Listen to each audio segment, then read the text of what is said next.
Alors tout ça vient de Savoie. Mais l'ancien duché de Savoie, pas la Savoie que l'on connaît actuellement. Moi je vous parle de la Savoie qui allait de Genève à Turin. T'as raison, c'était des sauvages, mon ami. Mais oui. Moi aussi, si je l'avais connu, j'aurais fait des trucs comme ça. Et donc, la Grolle nous vient plus précisément, du Val d'Aoste, aux confins des vallées de la Savoie, de la Haute-Savoie et de l'Italie. Mais savez-vous d'où vient le terme Grolle ? Non, vous ne savez pas? Alors, le terme Grolle désigne un petit sabot de bois du nom de Grolla, dans lequel les petits paysans du Val d'Aoste buvaient le café valdôtain. Donc, qu'y avait-il dans le café valdôtain?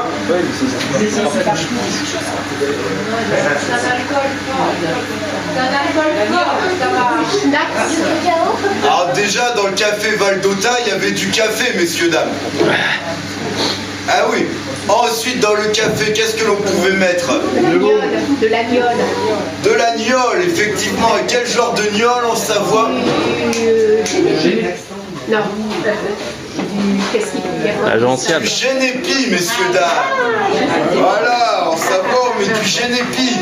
Ensuite, ils mettaient de la grappa, parce que c'est de chez eux aussi, la grappa.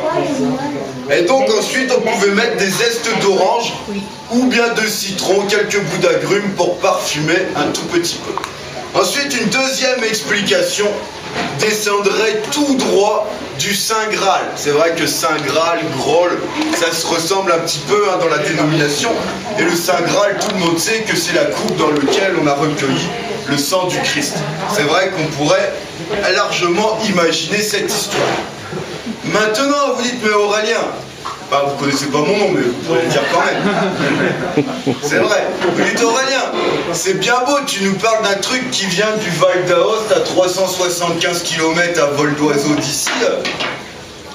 Mais là, on est dans le Jura, pourquoi tu nous parles de ça? C'est vrai, c'est stupide quand même comme affaire. Eh ben, il y a trois raisons à ça. La première, c'est parce que c'est bon. Voilà. La deuxième, non, il y a trois vraies raisons quand même à tout ça. La deuxième, c'est parce que je vous ai menti. Je vous ai pas dit toute la vérité, plus ou moins d'ailleurs. C'est pas que les paysans du Val d'Aoste qui buvaient la Grolla et le café valdôtain. Il y avait aussi les chasseurs. Eh oui, les chasseurs d'ours plus particulièrement, qui buvaient la Grolle avant d'aller chasser les ours dans le Val d'Aoste. Parce qu'à l'époque, il y avait des ours là-bas. Là, vous vous dites, mais Aurélien, maintenant vous le savez, vous pouvez le dire. Aurélien, voyons, il n'y a pas d'ours dans le Jura. C'est vrai, il n'y a pas d'ours. Alors pourquoi on boirait ça? Bah, pour vous donner du courage, pour aller affronter la météo jurassienne. Aujourd'hui, vous avez de la chance, il y a du soleil. Mais peut-être qu'à 15 h, il y aura des grêlons. On ne sait jamais, ça pourrait arriver. Et la troisième raison, qui à mon sens est la meilleure, comme je l'ai dit, les paysans le partageaient, les chasseurs le partageaient. Pourquoi ils le partageaient? Parce que la Grolle est avant tout le pot de l'amitié. Et avant de repartir, vous à Méso et moi à Neige et plein air, eh ben, tous ensemble, nous allons partager le pot de l'amitié. Et ça, pour moi, c'est la meilleure des raisons. Vous ne trouvez pas? Oui, c'est beau. Vous êtes, excusez-moi 2 secondes, vous faites un temps mort, vous êtes en pleine digestion. Parce que, merci quand même, merci. Alors maintenant, je vais vous apprendre comment on boit la Grolle. Alors pour boire la Grolle, c'est simple.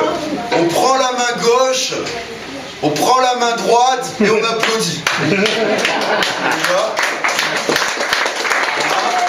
Voilà. Ensuite, on arrête d'applaudir parce que si on applaudit, on peut rien prendre dans les mains. Enfin, je vous déconseille d'essayer même. On reprend la main gauche, on prend la main droite, et comme vous le voyez sur la Grolle, il y a des petits béquets comme ceci. Alors l'histoire elle est très simple.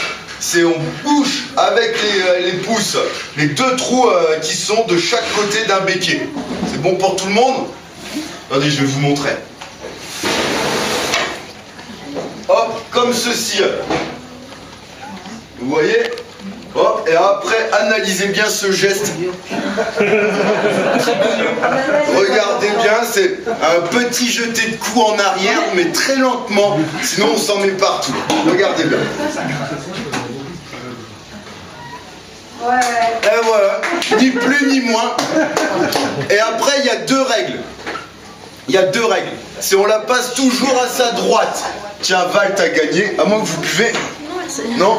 Val, elle a gagné. Hop, c'est la première personne à droite. Et ensuite, deuxième règle très importante. On n'a pas le droit de la reposer tant qu'elle n'est pas vide. Sinon, on brise le cercle de l'amitié et on voudrait pas que ça nous arrive. Ah, on est bien d'accord? Voilà, vous pouvez boire, messieurs, dames. Ah, j'allais oublier. Du coup, en arrière, c'est ça? J'allais oublier parce que je ne suis pas un sauvage. Enfin, pas tout à fait. Allez, moi, deuxième. Allez.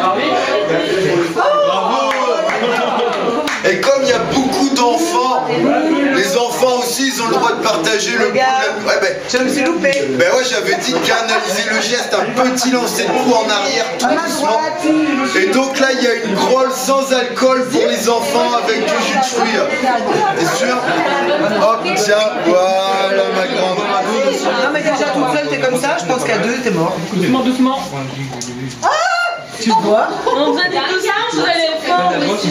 J'ai été doucement, ça a coulé à droite. J'avais bouché le trou. C'est là, c'est moi qui ai Ah oui, mais comment on fait?